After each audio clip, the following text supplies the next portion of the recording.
I'm very excited to, for those of you who don't know Jason Ānanda Josephson Storm's work or have not met him before, we are delighted to have him at the Institute of Applied Metatheory, having joined as a scholar on in the Integration Society on the board, editorial board for the Integration Journal, as well as looking at co-leading or leading a new initiative on the integration of human sciences, which he'll talk more about today.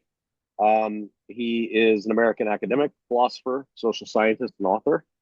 He is currently the Francis Christopher Oakley Third Century Professor of Religion and Endowed Chair for Science and Technology Studies at Williams College. I personally think that I know when I read his book, Metamodernism, I immediately thought, Jason is absolutely brilliant. And the work he's doing to reconstruct the possibility for a postmodern scientific and humanities approach was extraordinary. And I was like one of my favorite scholars of the last 10 years, and I was really excited to have him join the Institute. So Jason, thank you for being here. Thank you for talking about what you're seeing with the integration of human sciences and the need for that, and how this might roll into an initiative that we sponsor here at the Institute of Applied Metatheory. So with that, please take it away. Great. And thank you. And thank you for that kind intro, Rob, and for Brendan for setting this up. All right. Yeah.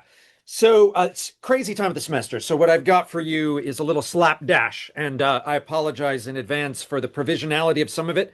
What I'm going to do is talk a little bit about the current sense of crisis, perhaps not in in the sense of the full meta crisis, but rather a current sense that the humanities and or the human sciences are in crisis. I'll gesture at the rhetoric, glance very briefly at the data, and then make the claim that it's primarily a legitimation crisis more than anything else. Then we'll look a little bit at the history of the human sciences, the mission of the disciplines as they were originally constituted. I'll just do one example, namely the birth of history as an academic discipline and how it attempted to define itself, and in particular its sort of epistemological underpinnings. Then I'll gesture at various challenges to the disciplinary master categories. And then I'll kick back to crisis as opportunity, a kind of process social ontology that I'm working on for a little while, and then some kind of work that we need to do beyond that I have not done in any way. The end result will be a push toward a kind of project of reintegrating or integrating the human sciences in a way, because I see Greg is in the audience, and it's very well parallel to his project on sort of taking the sciences on down. This is kind of the mind and social sciences on toward the more abstract. So I really hope we can also eventually meet in the middle with our two initiatives, and I think that'll be a lot of fun. So, but anyway, so this is some sketches. I'm not a master PowerPointer. Brendan said I should PowerPoint, and I apologize. It's not. I don't come from much of a culture of PowerPointing, so forgive the density of slides and what have you. Okay, so the sense of crisis. So if you look around you, there are widespread signals of a sense that the humanities are in a state of crisis. In the background, you can see a recent coffin for the humanities that was issued by students at, I believe, Baltimore University, in any case, reported by The Guardian a few weeks ago, that showed rest in peace and then listed a range of disciplines that were being described as dead in one way or another, including perhaps some of our own home fields like sociology, philosophy, linguistics, religious studies, and so on. But if we look further backward in time, the notion that the humanities are in crisis is a very old thread. Indeed, one could almost say that shortly after the humanistic disciplines began to differentiate themselves from other fields, we started shortly thereafter to get a sense of crisis. For instance, already in 1940, there was in an article called Modern Foreign Language Study in the Needs of Our Time, the author Rosenhaupt said there is a general crisis in the humanities, and took it for granted that his fellow readers in the 1940s would feel themselves in the sense of crisis. Skipping forward in time, already in the 1960s, there was a continued sense of crisis. In Mitchell, an article called The Plight of the Humanities, 1969. The crisis in humanities is not that society has failed to increase the resources devoted to them, but that they have incorrectly defined the soul of our culture, was one claim about them. We can see a lot of things consistently in the epochs between 1940, but here's something that came out. I just saw running across the Harvard Crimson newsletter last week, and it said, "It is no well-kept secret that the humanities are in crisis," and here at least we have a little bit of evidence. Enrollment numbers make this evident. The proportion of humanities degrees halved nationwide from 1966 to 2010. So what is this? What's the data, and what does it actually look like? So the last time I pulled together data on this, it was a few years ago, but this was in 2023. But according, or no, sorry, I did this in 2025. Sorry, something in the chat line. Oh, yeah, sorry. I will ignore the chat line just because I'll get distracted, but we can circle back.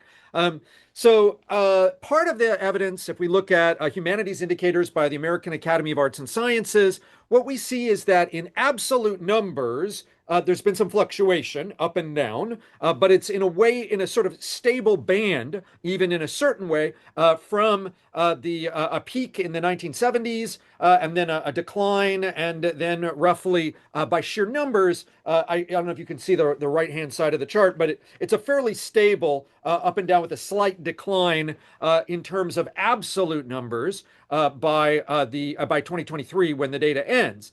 But what's changed is the percentage and proportion.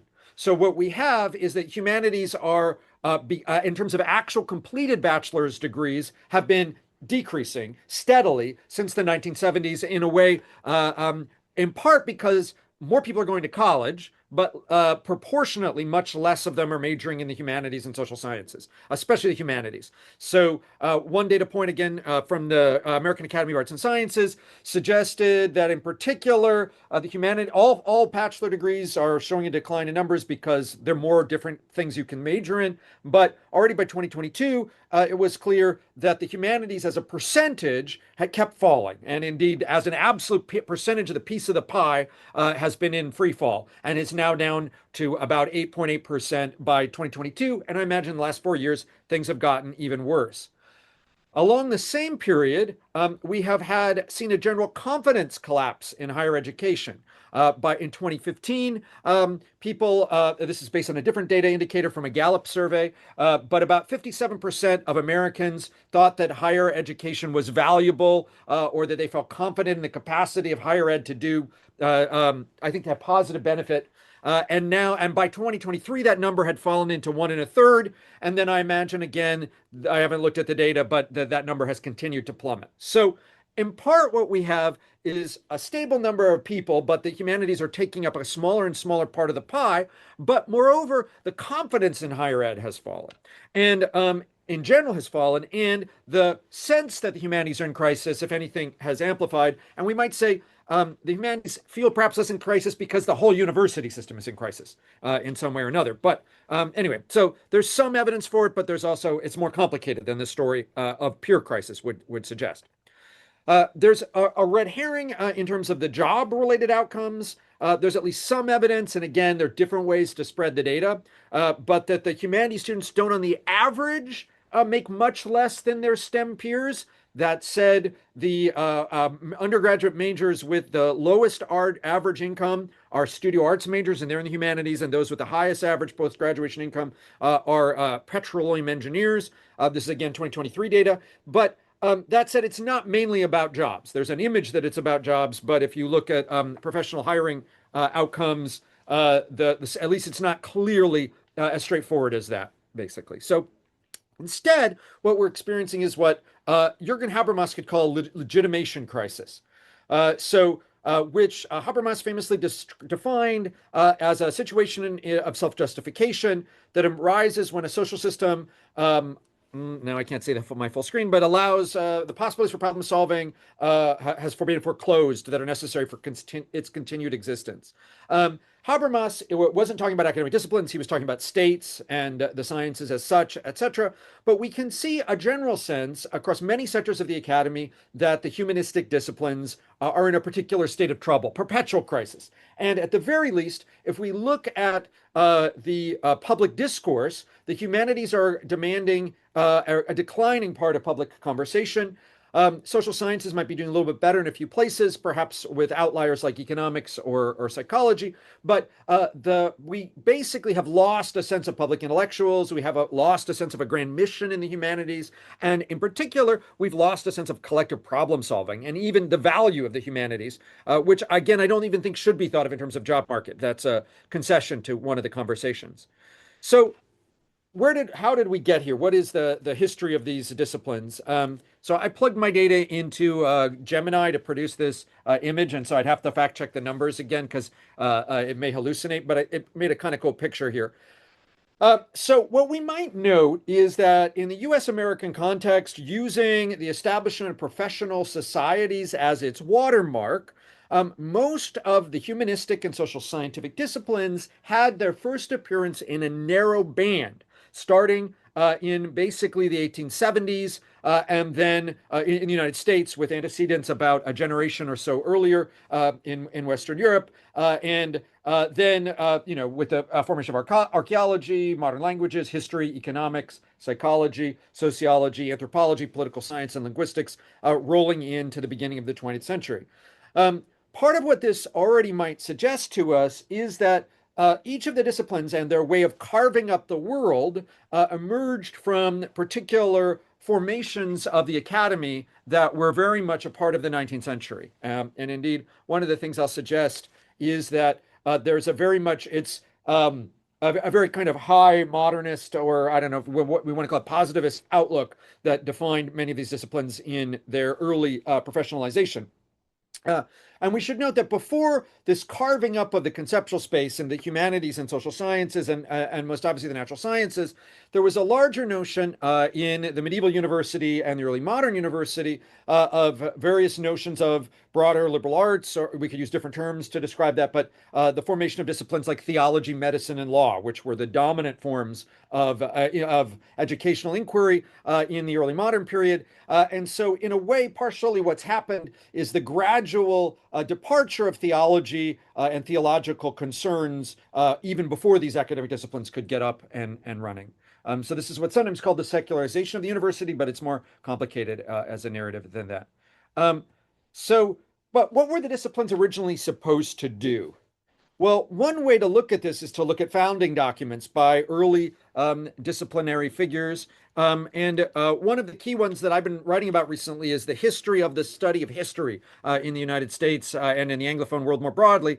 And the professionalization of history is often was founded by the American Historical Society in 1884. This was sort of late. There had been European historical societies again a generation earlier, but at a central address at that historical society, Andrew Dixon White in 1884 laid out what he argued was the mission of the discipline, what it should be, in a famous text delivered at that foundational meeting and then published later that year, called On Studies in General History and the History of Civilization, in which he said, the great deep ground out of which large historical studies may grow is the ethical ground, the simple ethical necessity for the perfecting first of man as man, forgive the gendered language, and second of man as member of society, or in other words, the necessity for the development of humanity on the one hand and society on the other. So it had a purpose. That was what the study of history was supposed to do. And it had a sense of its own sort of grounding intellectual project. And he argued that the best results of special historical research are to show us through what cycles of birth, growth, and decay various nations have passed, and what laws of development that may be fairly considered as ascertained. He was making a parallel to natural scientific laws in that, and I don't think we want to. Anyway, there are problems with that whole notion of nomothetic social science that were involved. He had a simplistic notion of what natural laws were that even those of us in the natural sciences don't take for granted at the moment. But in any case, this was what the study of history was supposed to do in its original founding moment. Not that there wasn't some disagreement as well. To recast, the academic disciplines, especially in the humanities and social sciences, were often founded under the assumption that they had a personal utility, sometimes ethical, for the individuals that studied them. So you would study history, for instance, to help you better understand your own history, to help you better understand and make better decisions in the present and future. And also, in a certain way, as a kind of self-cultivated exercise. You could study history to learn about figures who made the right moral choices or the wrong ones, or the consequences of actions, etc. Second, the history departments also argued for themselves on the grounds of a kind of social utility. And not just history departments, but many of the humanistic disciplines. So history departments were supposed to be good for the nation or the society as a whole because they had a social utility. They, in the case of history, were supposed to help folks understand where the nation had come from and therefore where it was going, or various pitfalls of the past, etc. So it had a kind of social value built into it. Other disciplines made similar kinds of claims. So one studied literature, for instance, with the idea that it would be transformative individually. You studied the classics of literature with the assumption that it would transform one as an individual in positive ways. It would give you, for instance, new aesthetic appreciation or new ways to understand the meaning of life or whatever. And the study of literature and the production of a national literature was often described as fulfilling a kind of social utility.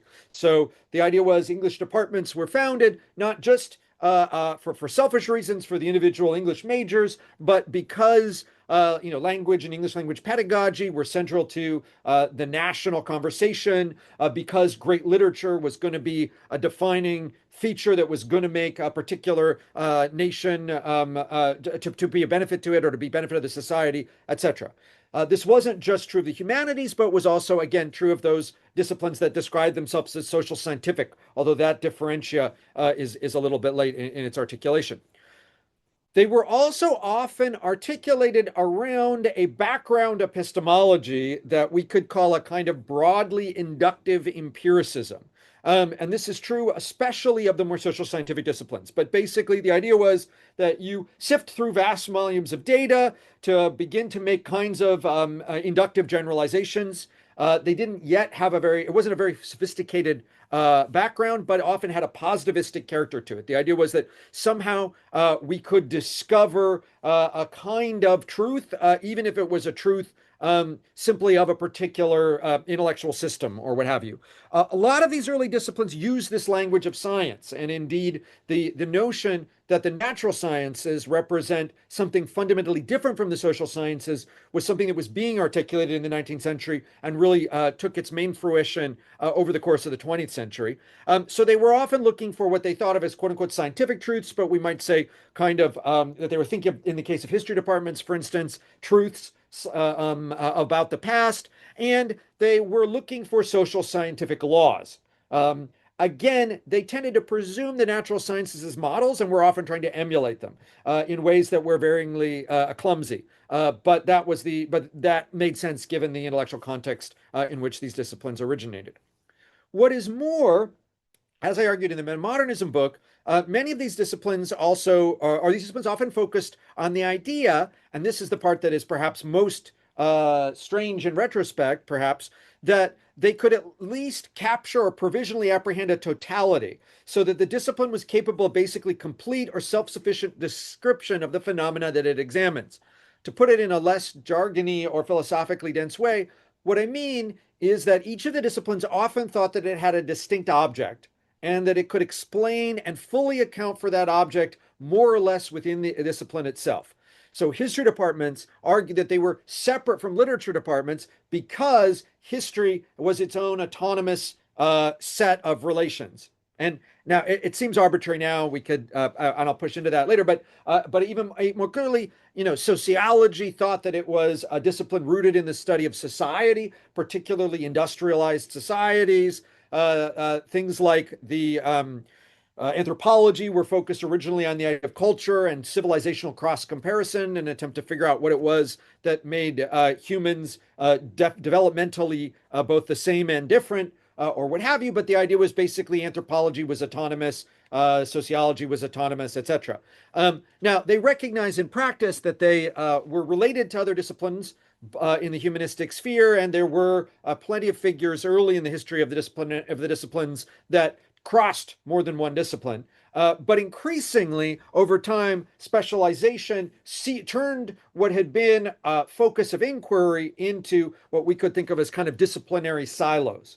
From the late 19th century and into the 20th century, disciplines began to develop increasingly specialized jargon, publications, and languages. Often these things went hand in hand as a kind of self-reinforcing mechanisms for divergence.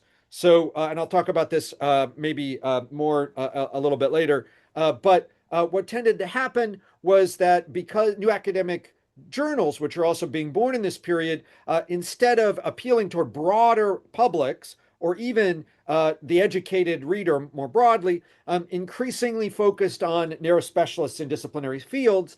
And then increasingly, these disciplines began to sort of wander in very different directions, or sometimes in the same direction without realizing it, as they articulated particular disciplinary jargon. For instance, and here's another further evidence for this. Here's even Ivan Strensky in Understanding Theories of Religion. The founders also assumed a certain identity to this object of their discourse called religion. Religion was to them a natural object like other objects of their world, nature, the economy, arts, music, politics, and other dimensions of human life. They often took for granted what we could call the universality of the disciplinary object. And they tended, this language of objects is, I think, particularly telling. It's almost treating them like they're substances, as I'll get to in a minute. So if this is where it started, I don't want to take us backward. I think that there was much messy about the formation of the disciplines, but I think it gives us some clues about where we got to today. But I want to focus a little bit here on what happened, how it began to change. One of the first things that started to happen, one could argue, was a sense of categories in decay. A number of folks in very different disciplines began to challenge the coherence of their disciplinary objects. One of the earliest critiques, for instance, of this sort is Maurice Weitz's his critique of the category of art in a 1956 publication, and in which Weitz was a philosopher of art. And what he argued basically was that there was no way to define art according to necessary and sufficient conditions. We can see, if you want to do the fine-grained intellectual history, the influence of a late Wittgenstein. What he had done, what Weitz had read, was particularly the publications that immediately post-mortem publications of Wittgenstein that involved a certain kind of critique of concepts. I don't know if I should get into the weeds there, but I'll just say he started to critique the category of art as an open concept, by which he meant it was one that you not only couldn't you define it according to necessary and sufficient conditions, but also any attempt to define it was going to be frustrated by artists. So, trust an artist to screw up a category. And he's responding in particular to folks like Duchamp and others. So you might think, what is it that all art objects have in common? But if your notion of art includes a urinal, basically, and with a signature on it, the Mona Lisa, and a statue of Apollo, it's going to be very hard to come up with the necessary and sufficient features that are sufficient to explain that category and membership in that category. So Weitz first makes that case around art, but soon other disciplines start to fall under critique. Dorothy Emmett challenges the notion of society on similar grounds 2 years later. Raymond Williams, coming out of a different, totally independent conversation, but also with a Wittgensteinian background to some extent, starts to articulate a famous critique of the category culture. And the same year, we also have science in Norwood Russell Hansen's challenge to the notion of science. Walter Ullmann, The Political. H.L.A. Hart famously argues the law is an open concept in 1961. Wilfred Crountwell Smith with the GAC on the category religion in 62. Thomas Kuhn's more famous work on science, more famous than Hansen today, but happens in 62 as well. Hayden White then brings history itself under challenge based on similar kinds of ideas in 66. This is before the importation of what often gets called French theory or postmodernism, although then, in retrospect, these are often read as postmodern genealogies or critiques of these categories. So What is more, and I talk about this in the Metamodernism book, and for those of you who've read it, I won't overhash this. A lot of the critiques of the categories function in very similar terms. They start to show how the disciplinary objects, you can mobilize competing definitions, that they're not definable by necessary and sufficient conditions. That's not just true of disciplinary objects. We can't define chairs according to necessary and sufficient conditions. This whole idea that what the function of philosophy is supposed to do is articulate concepts and define them in this way. A project that goes back arguably to the Platonic and Aristotelian academies. It just doesn't work that way. That's not actually. Yeah. Anyway, we can talk about why and why not, but. Then often the early critiques decompose the concept by reference to Wittgenstein, family resemblance, or polythetic categories. This turns out some folks then often try and ground the concepts in polythetic resemblance, but this turns out to produce many more problems than it solves.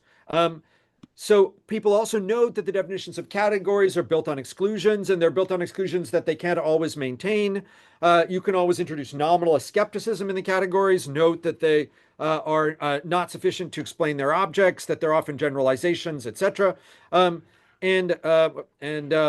moreover, often these critiques more broadly can be, or a different raft of critiques can be in terms of historicism. So you begin to show, and this is a very 19th century formula tradition, but that becomes weaponized in the 20th century, you begin to note that meaning change. So that the term art, for instance, has meant different things in different periods, that the notion of the fine arts that cluster together particular things like painting, sculpture, and dance, but exclude things like woodworking or whatever. That is an arbitrary set of distinctions articulated only in a late Renaissance context, etc., or what have you.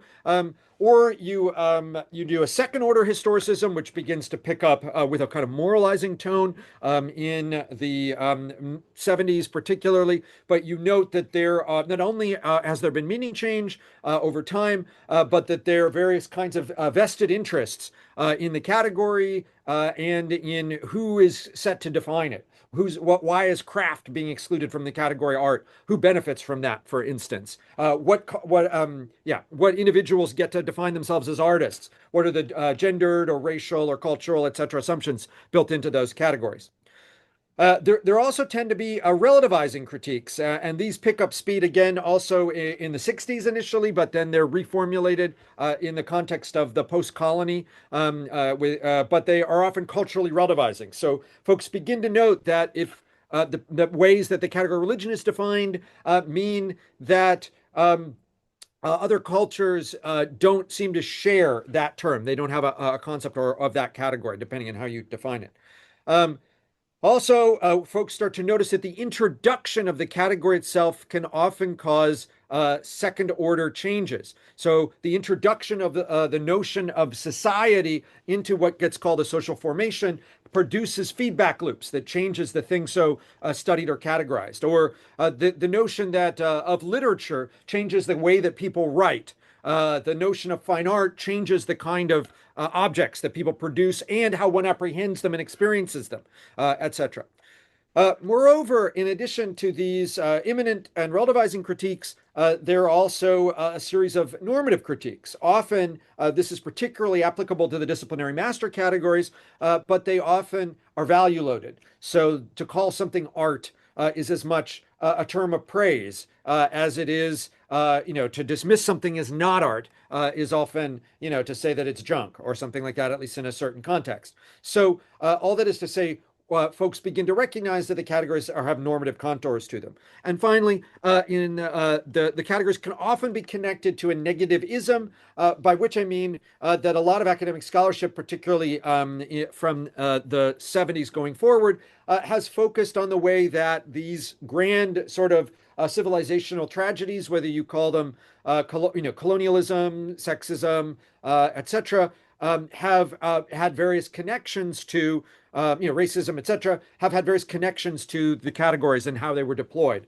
So they're not innocent. And given the large impact of colonialism on the whole European project, it becomes very hard to find any category that one cannot associate in one way or another with, for instance, colonialism. Okay. So, moreover, folks often then conclude that the category in question is socially constructed, although that turns out to be what that means is contested. So, all that is to say, background to the legitimation crisis in the humanities and social sciences, what I'm calling the human sciences, based on the French and German, the Geisteswissenschaften, is that there has been a background epistemological collapse. Beyond the specific critique of the disciplinary objects, these slides are in the this list is in the wrong order, but I'll just forgive me for a second. So there's a broader epistemological collapse that happens that comes with the advent of a particular crisis of knowledge that is especially associated with what postmodernism, but which precedes it. Some of that crisis has to do with challenges to the model of induction that many of the disciplines were arguing for. Part of it is a challenge, is the failure to produce, in the case of the humanistic social sciences, nomothetic generalizations that seem to hold, law-like generalizations that seem to hold. Part of it is more broad climate of skepticism that emerges and gets a cultural force in the 1970s and afterwards, where folks just think that different kinds of incompatible but competing skepticisms begin to take hold.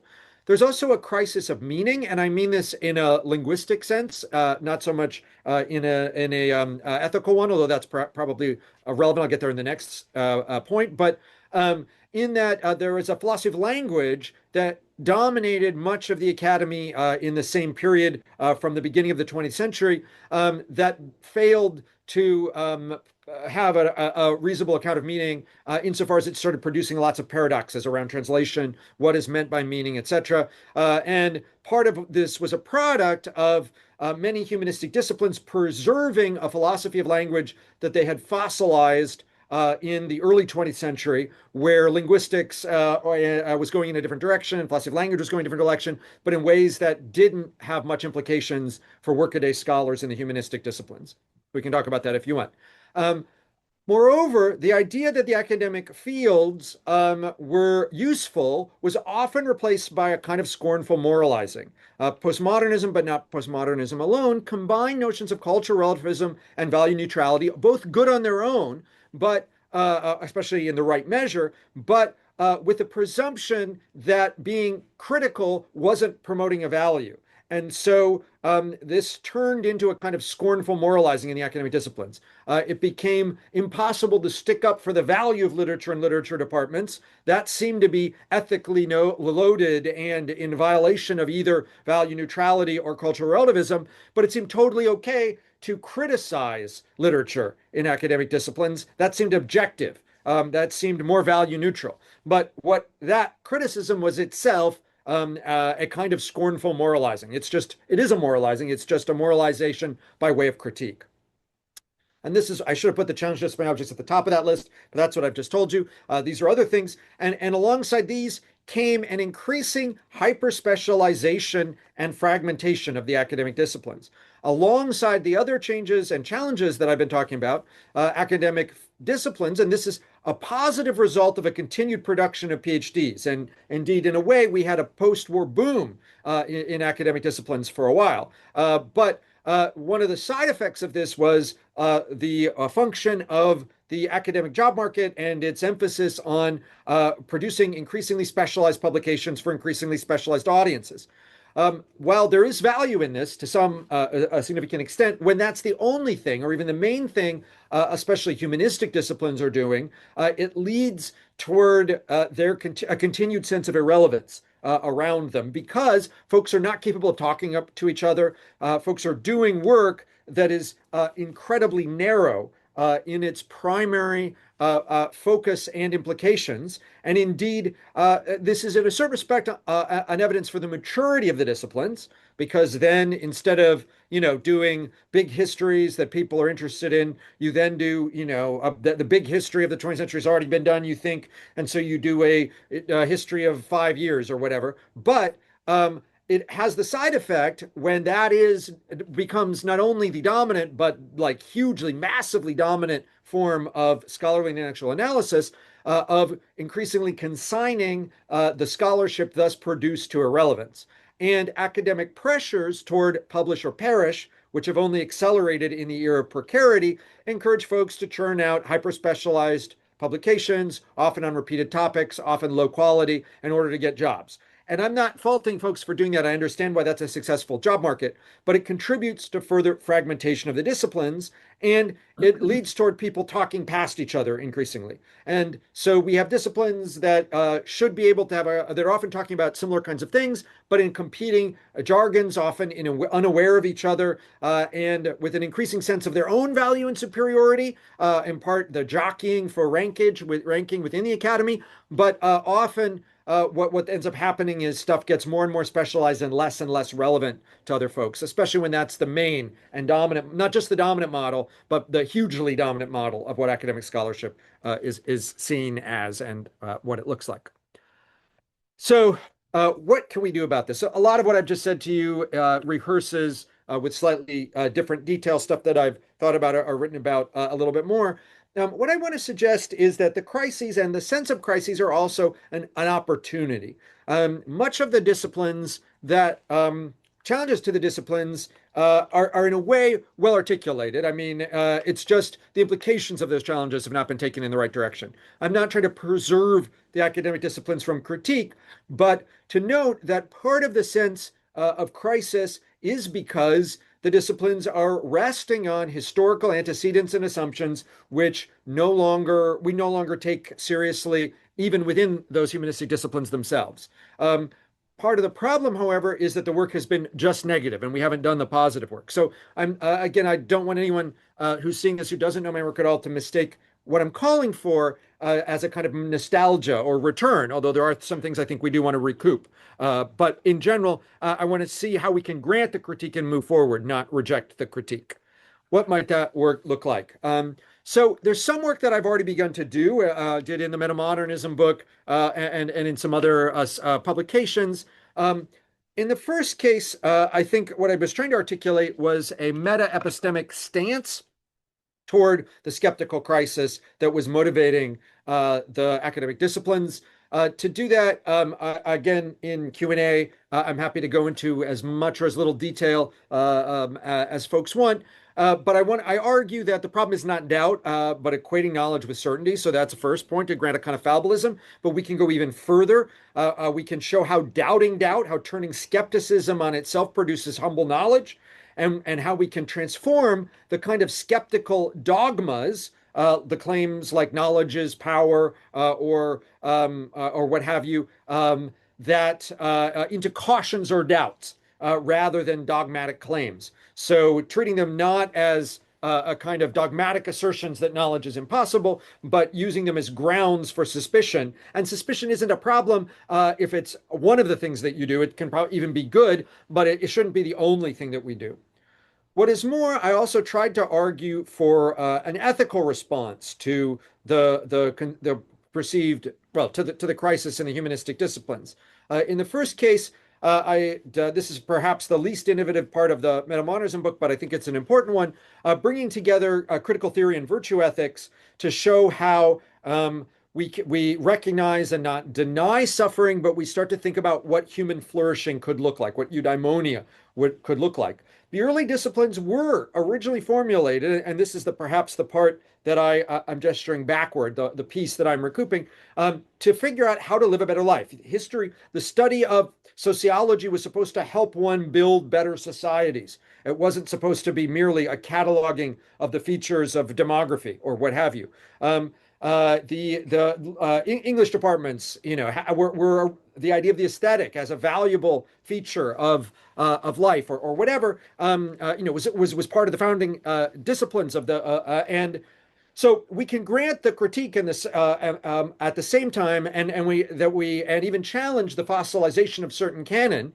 I'm not trying to preserve necessarily the canon, but we can show how each of the humanistic disciplines potentially, or at least many of them, have their own models and things to say that could be formulated in terms of positive projects toward helping one figure out, to gesture to Pierre Hadot, as a way of life, philosophy as a way of life. How might sociology help us figure out how to better live? How might anthropology help us how to figure out how cultures could be better formulated or what have you, right? So each of them could have a positive program built into them, and many of them originally did. Some of those will turn out to have been rooted in such assumptions that they can no longer be justified and will have to be shed. But the mass disintegration of the humanistic disciplines is a mistake.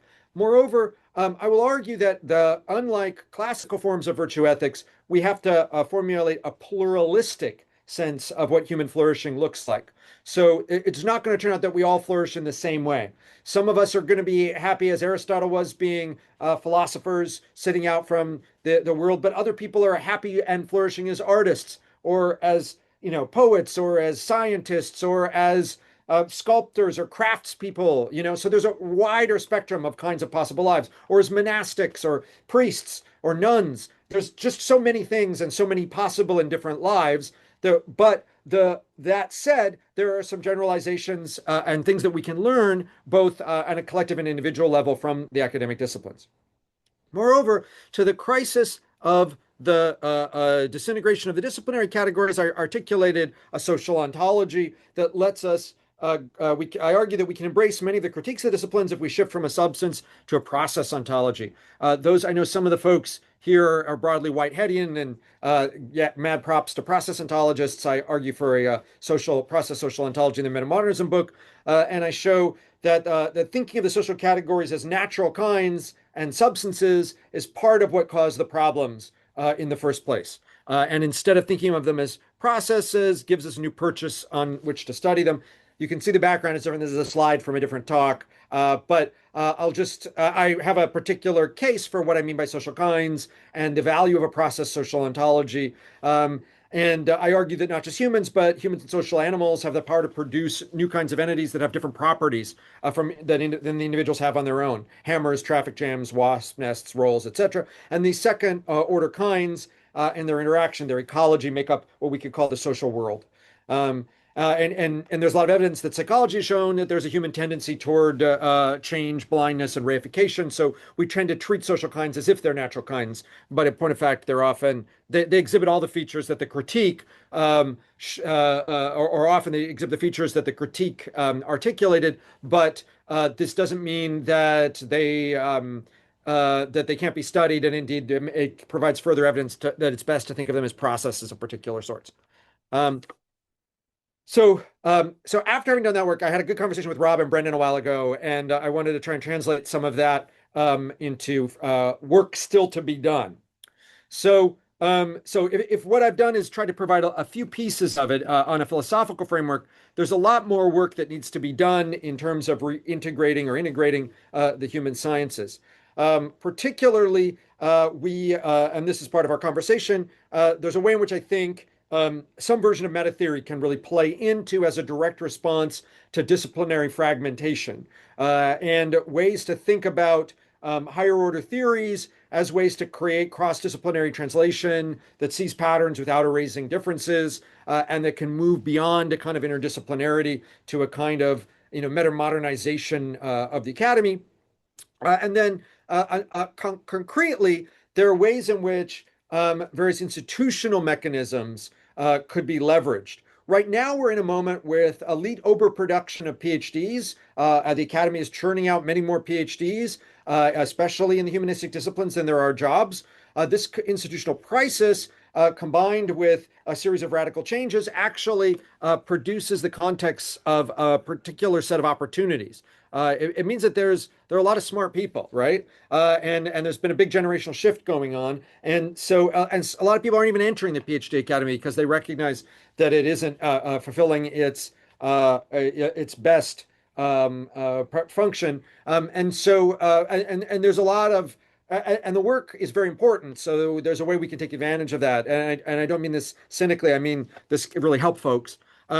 One thing we might do is targetedly institutions as, and this is what we were saying in a conversation, is kind of acupuncture points with high leverage and minimal intervention, but help us produce or imagine what we could call human scientists, having shed the artificial disciplinary distinctions of the 19th century to think about how we might reformulate basically everything from the psychological and even human biological level on upward.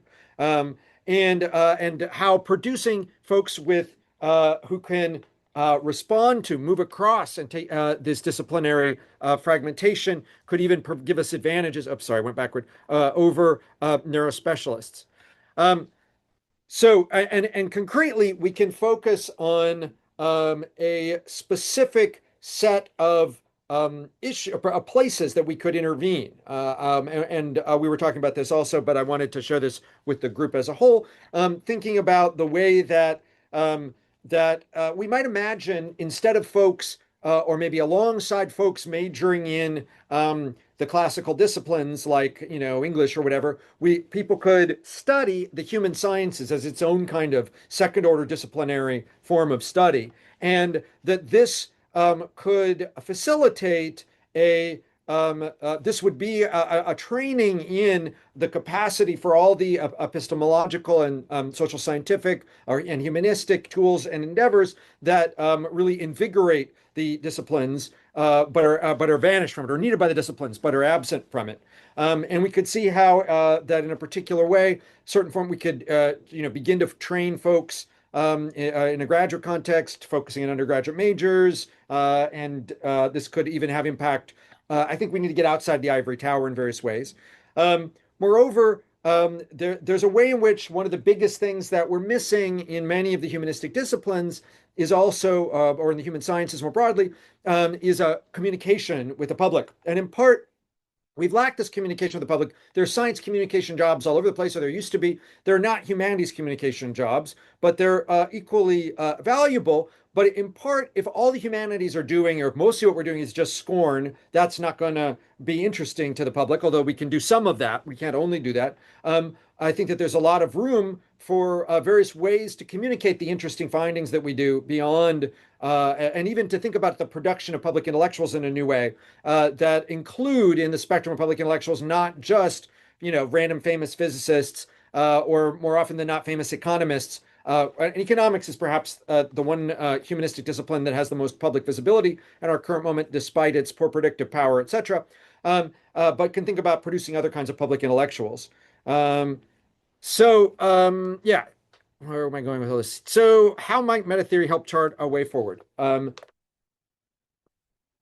So to conclude, in times of crisis, it can be helpful useful to rely on humble knowledge. So we have to recognize in particular that what we know we only hold provisionally. And we need to be able to be skeptical of even skepticism.